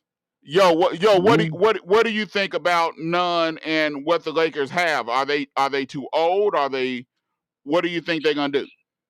Well, go ahead. I mean, there's the youth, the younger players like Horton Tucker, like Malik Monk, and Kendrick Nunn as perimeter players. They'll probably see some good minutes, especially on the second leg of back-to-backs and things like that. Okay, hold on, yo. All right, go ahead, yo. Yeah. So I'm sorry. You asking me or you asking yo? I'm asking yo. Oh, okay. I'm sorry. What? Hello? All right, go ahead, yo. I said, yeah, they do have a senior citizen-led group, but with Westbrook, Nunn, and Trevor Reeves, they can put some nice combinations on the floor with veterans and some youngsters. My only thing is, are they going to be able to get enough buckets? Are they going to have enough shooters to go with all the playmakers and facilitators? Because in the West, Let's remember, you got Phoenix, you still have Dallas, you still have Utah, you have uh, Golden State, and you have the Clip Show.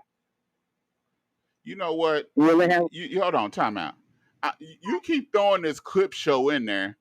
The Clip Show didn't pick up nobody in free agents. They don't know if they're gonna be able to keep Jackson.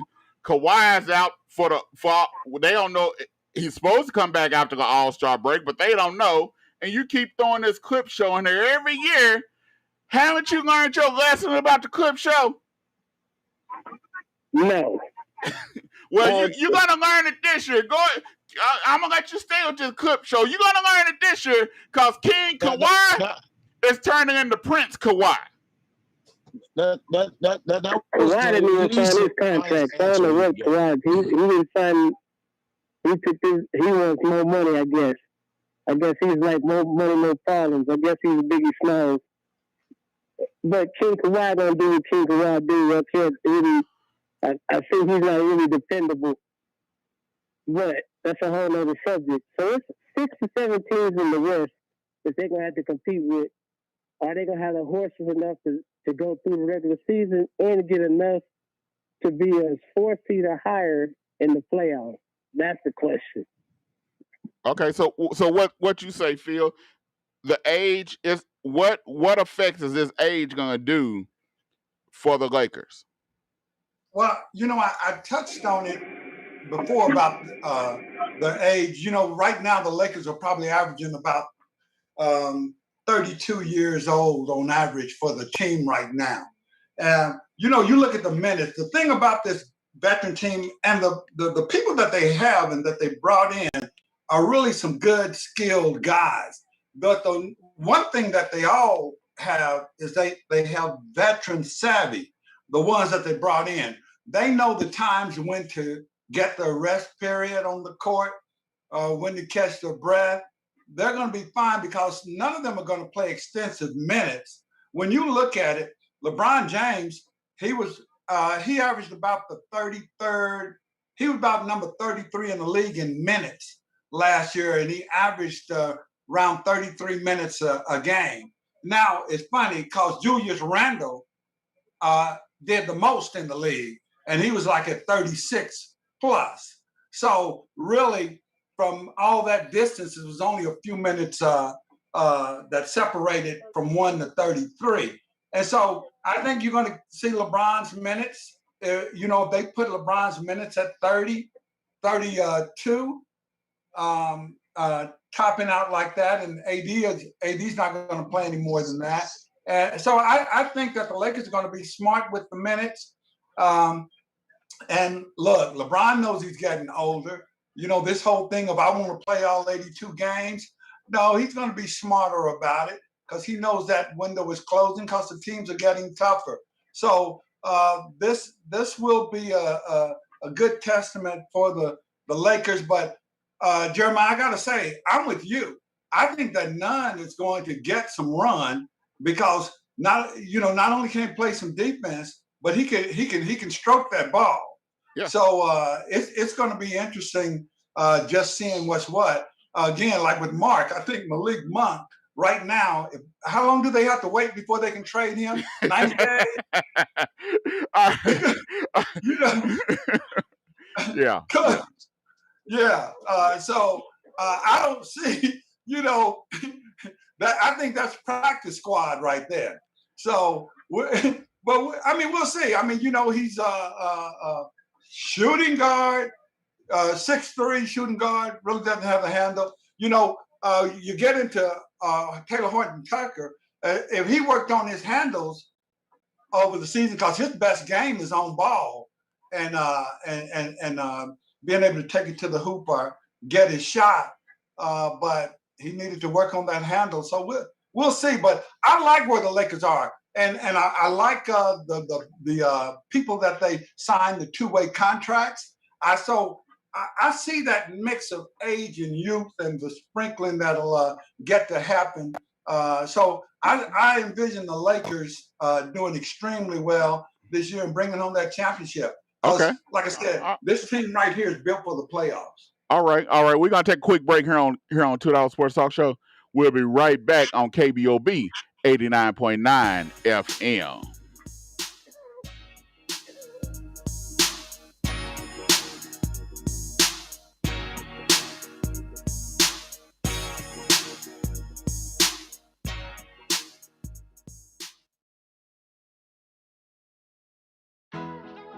Did you know that sickle cell disease affects people from all races and ethnicities?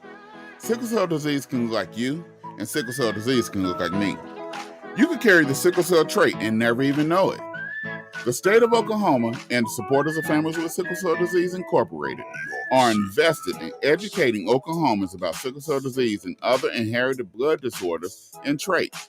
For more information, visit us at www.oksickleinfo.org.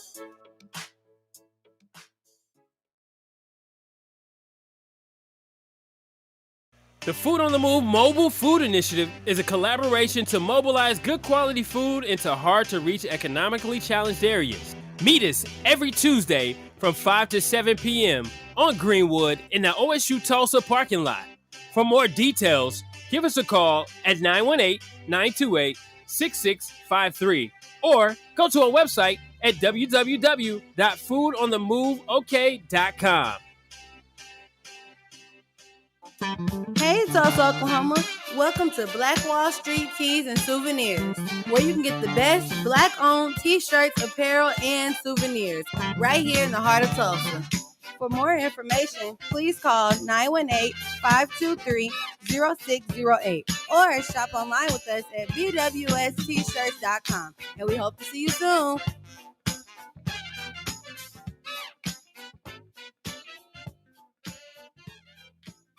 The 36th Street North Event Center is a full-scale event center where we share the experiences of the community. At the event center, you can rent space for weddings, birthday parties, receptions, concerts, Greek events, quinceañeras, and much more. We also do custom decor, linen, and centerpieces. We're located at 1125 East 36th Street North. To book your next special event, business gathering, or community event, call us at 918-200-9046. How to order chicken wings. Number 1, find a good wing spot. I know a wing spot, Max Wings. Number 2, decide if you want a combo or if you want to order a la carte. Huh? What's that? Well, combos come with chicken, veggie sticks, fries, and a drink for a discounted price. A la carte means that you order each item separately. Okay. 3, decide if you want bone-in, boneless, or cauliflower wings, and then determine the delicious flavor you want on your wings. I didn't even know cauliflower had wings. You learn something new every day. Have you been to Max Wings? Yep. Max Wings is located at 782 East Pine Street in Tulsa. We're open Monday through Thursday from 11 a.m. to 8 p.m. and on Friday and Saturday from 11 a.m. to 10 p.m. Come to Max Wings, home of the dry rub fry. Hey, it's Alfred Woodard. When I'm in Tulsa, I keep it on KBOB. That's how I find out what's really happening. KBOB 89.9 FM.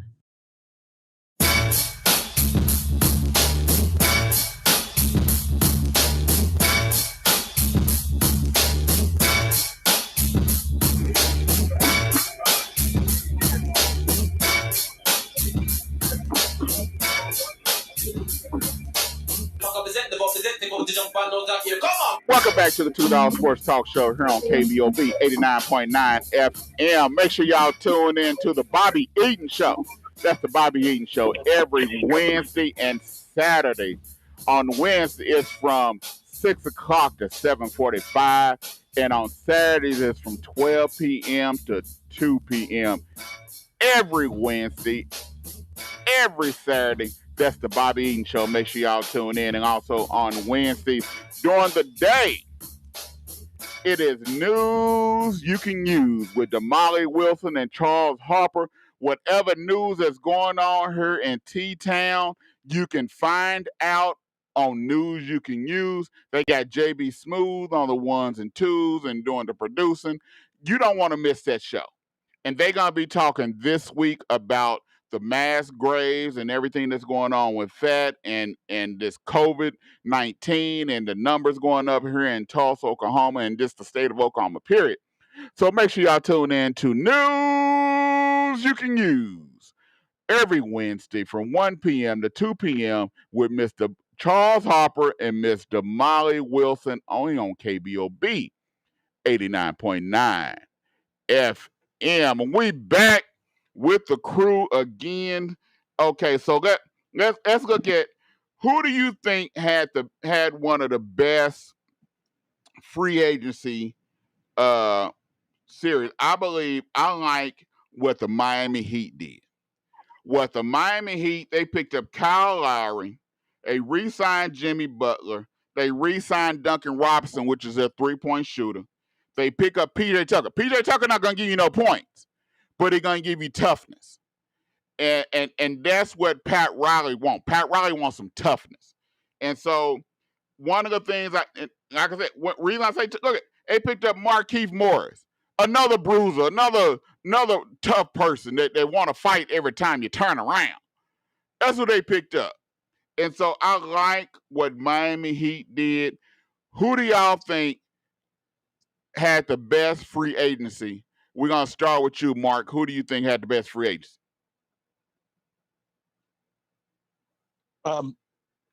I'll start really quickly by saying who definitely didn't have a good free agency, and that's in fact, I don't even think they existed. I think they closed their doors in the free agency. That was the Dallas Mavericks.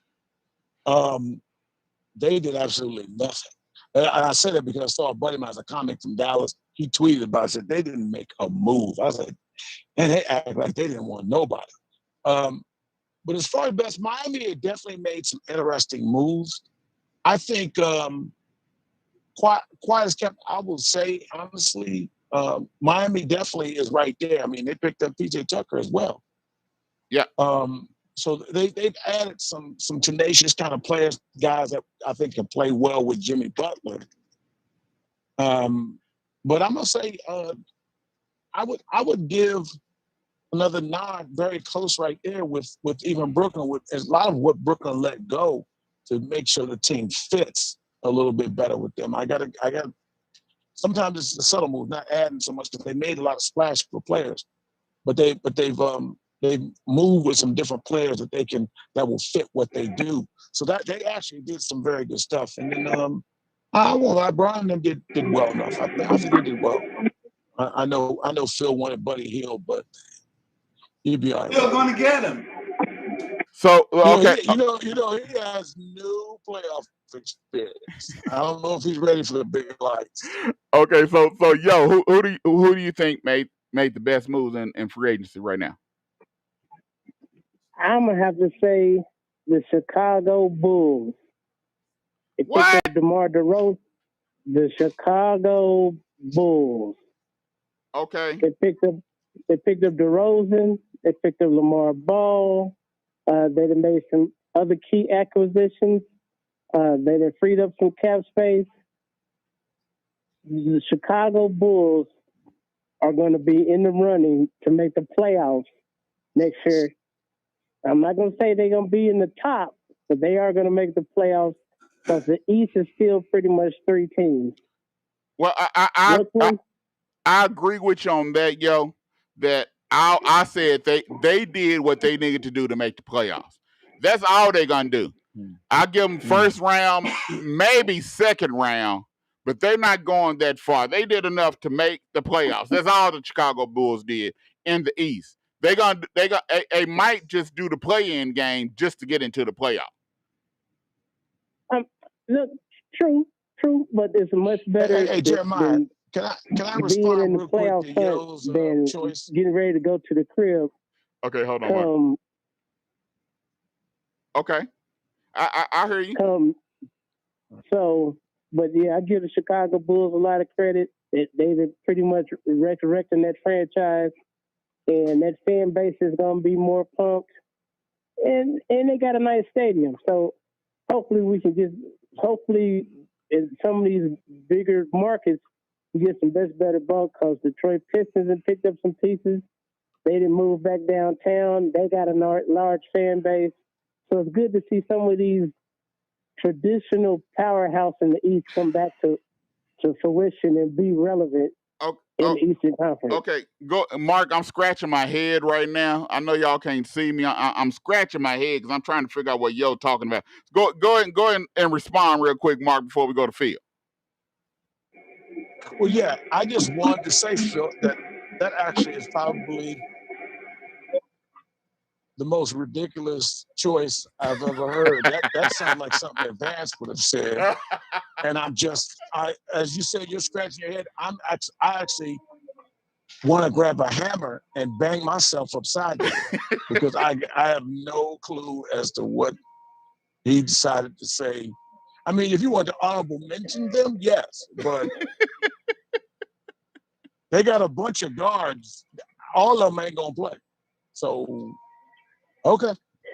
So, all right. So, Phil, what say you? Who do you say had one of the best free agents besides the Lakers, as you probably already say? So, who else had Well, of one of the course, top? I was going to say the Lakers, but I got to say this much about Yo. At least Yo covered his bases by saying that Chicago would be in the runnings for the playoffs. I would imagine because they're in the NBA. That's the only reason that would be true. Because short of that, good luck. But I mean, yeah, Sacramento's in the running too. But I have to say that Miami, they put a lot of pieces there good for them if they're going to be going down some back alleys in Miami. Short of that, they won't finish better than number 3 in the East. They still aren't going to do better than the Nets or Philly.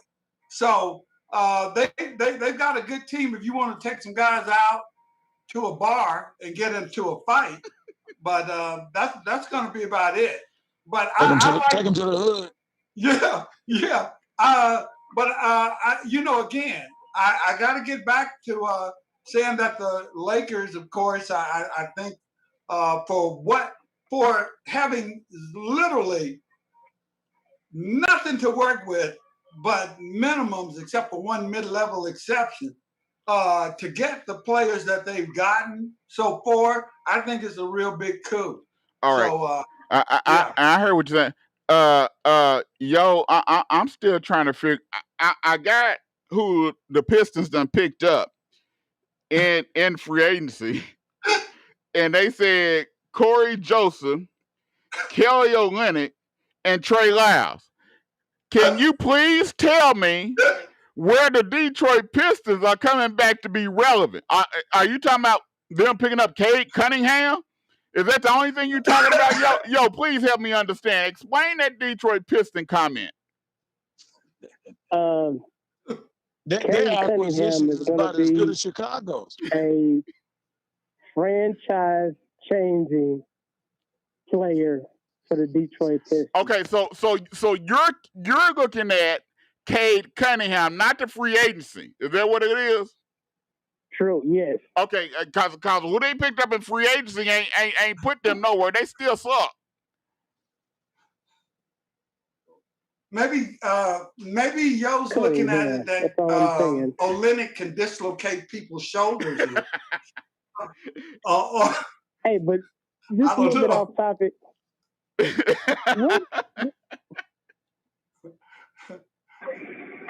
All right, so is somebody paying Yo to give these guys some love? Is this what this is? No, I'm be honest. I think Vance is feeding Yo those answers. Man, Yo, you gotta defend. Hey, I'm still here. You gotta defend yourself, Yo. This is Yo. You the co-host of the Two Dog, man. They getting on you, man. You gotta defend yourself, man. Look, Vance say he's still here. He's been listening. The draft. Hey, Vance, if it wasn't for Yo, you'd be saying the dumbest stuff on earth. LeBron James is playmaking. Actually, Here I am. I'm back. Hold on, y'all. Yo, explaining why he's saying what he's saying. Go ahead, yo. Oh no, he's going to They're explain it. Go ahead. comparing Kate Cunningham to LeBron James. He's 6'8". He can score from wherever on the floor. He can shoot. He can penetrate. He can facilitate. He's going to come with his hard head. He's an Oklahoma State guy. Okay. Hold on, yo. Come on, man. You compared Cade Cunningham to LeBron James. Hey, Come on, man. I stopped. I know I'm having. I know why I've been having trouble listening and understanding because I really can't hear what Yo is saying. But I can tell from Jeremiah's response it's a bunch of nonsense. I'm just saying. Okay, I understand. I believe his game. I believe Cade Cunningham's game is going to translate to the NBA very well. I do believe that.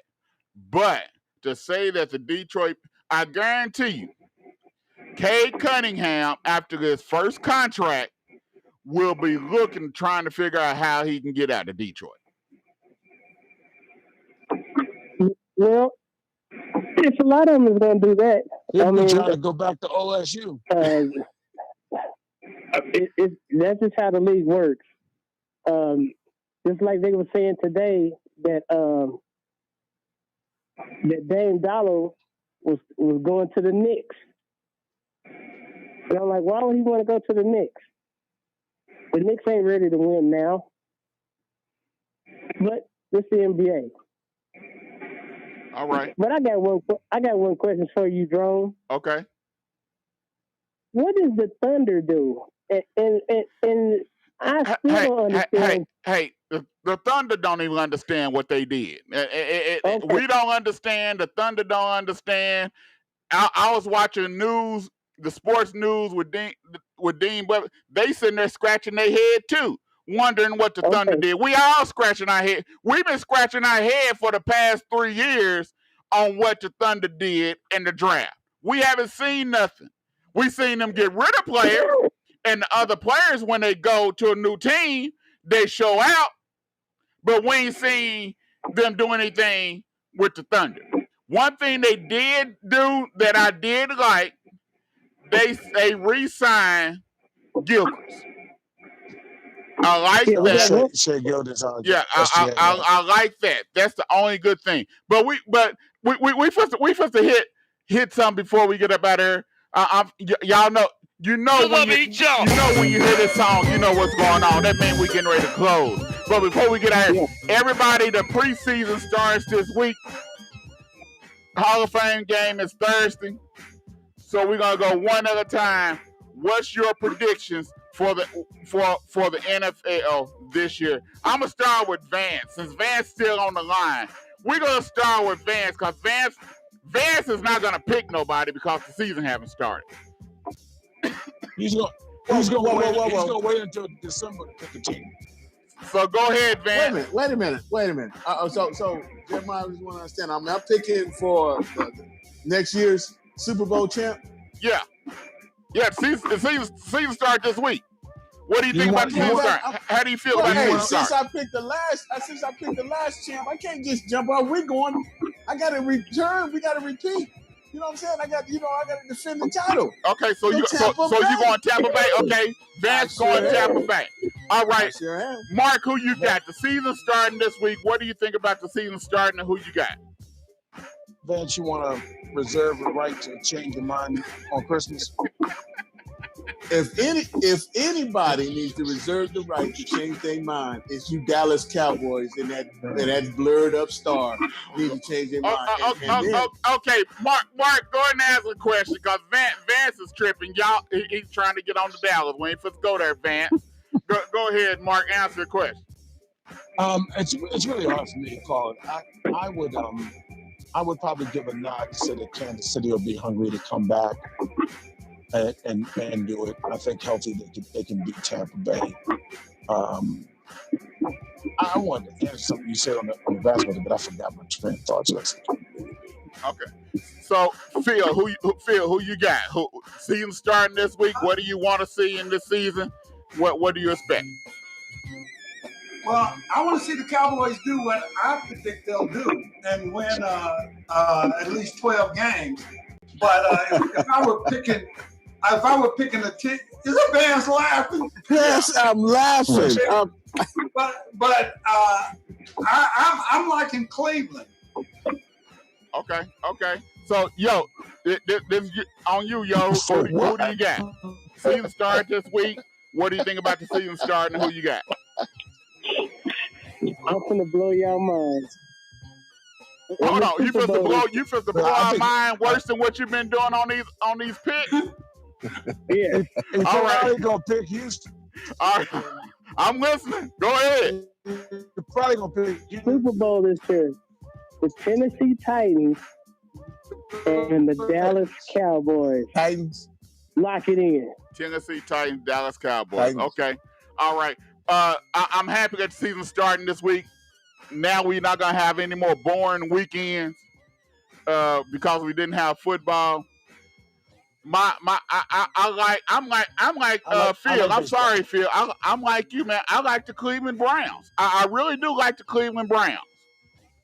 I'm not saying they gonna win the Super Bowl, but I like the Cleveland Browns. I really do. Well, what are we picking then? What are you picking? Well, Vance, the thing is, when you pick, it don't matter because you're gonna pick whoever good and whoever winning. You asked us to pick the Super Bowl champ, but you're not gonna pick. They ain't gonna win the Super Bowl. You pick Cleveland, but they ain't gonna win the Super Bowl. Yeah, I like Cleveland.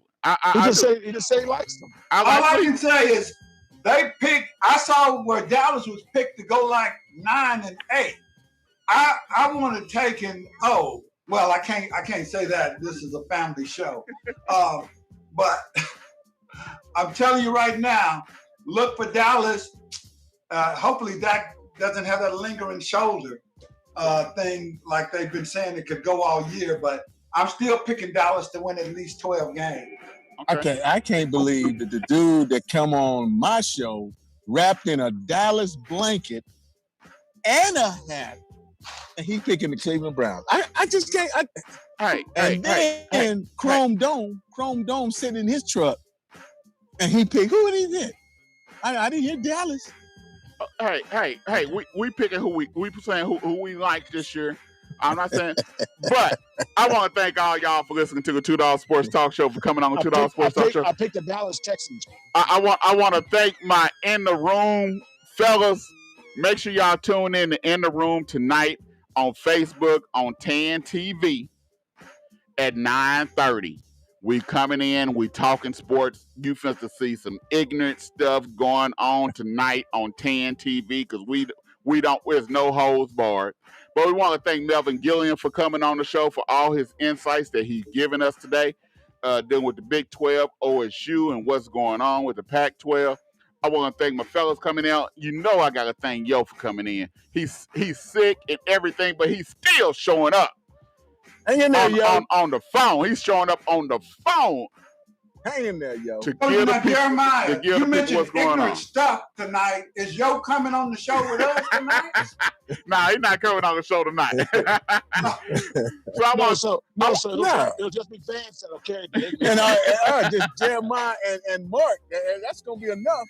Jeremiah and Mark. I want to thank y'all for coming on the $2 Sports Talk Show. Make sure y'all tune in next week. Same time, same place, every Tuesday, 6 p.m.